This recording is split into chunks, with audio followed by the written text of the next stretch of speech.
Welcome to my channel Pallavi digital arts. గద్ద మరియు పిచ్చుక. ఒక పెద్ద అడవిలో గద్ద మరియు పిచ్చుక ఉన్నాయి. గద్ద పెద్దదైన పక్షి, దూరం నుంచి కూడా చూడగలుగుతుంది. పిచ్చుక చిన్నదైన పక్షి, కానీ చురుకైనది. ఒకరోజు పిచ్చుక అడిగింది, గద్దా, నీకంతటి గొప్ప శక్తి ఉందని నాకు తెలుసు.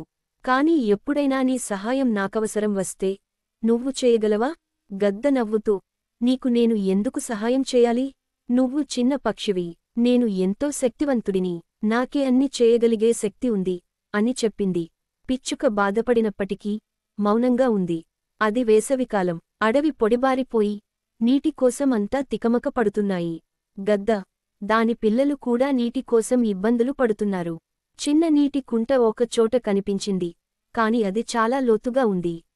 గద్ద తన ముక్కుతో నీటిని తీయడానికి ప్రయత్నించింది, కాని విఫలమైంది. పిచ్చుక ఆ గద్దను చూస్తూ చెప్పింది, గద్దా, నీకోసం నేను నీటిని పైకి తీయగలను. గద్ద ఆశ్చర్యపోయింది, కాని ఇప్పుడు నిస్సహాయంగా ఉన్నందున పిచ్చుకను సహాయం కోసం అర్థించింది. పిచ్చుక తన చిన్న ముక్కుతో తడి గడ్డి తీసుకుని నీటిలో ముంచి గద్ద పిల్లలకు తాగనిచ్చింది. ఇది పునరావృతం చేస్తూ చిన్న చిన్న భాగాల్లో నీటిని తీసుకువచ్చింది. చివరకు గద్ద పిల్లలు తాగడానికి తగినంత నీరు అందింది. గద్ద పిచ్చుకను కృతజ్ఞతతో చూసి చెప్పింది, నాకు తెలుసు నీవు చిన్న పక్షివి, కాని నీ సహాయం నాకు ఎంతో విలువైనది. మిత్రుడి సహాయం ఏది అయినా ముఖ్యమైనదే. నీతి, మన బలహీనతలు లేదా పరిమితులు అడ్డుగా రావు. చిన్న సాయమే అయినా నిజమైన మిత్రత్వంలో గొప్ప అర్థం ఉంటుంది. Thank you so much for watching. Please like, share and subscribe.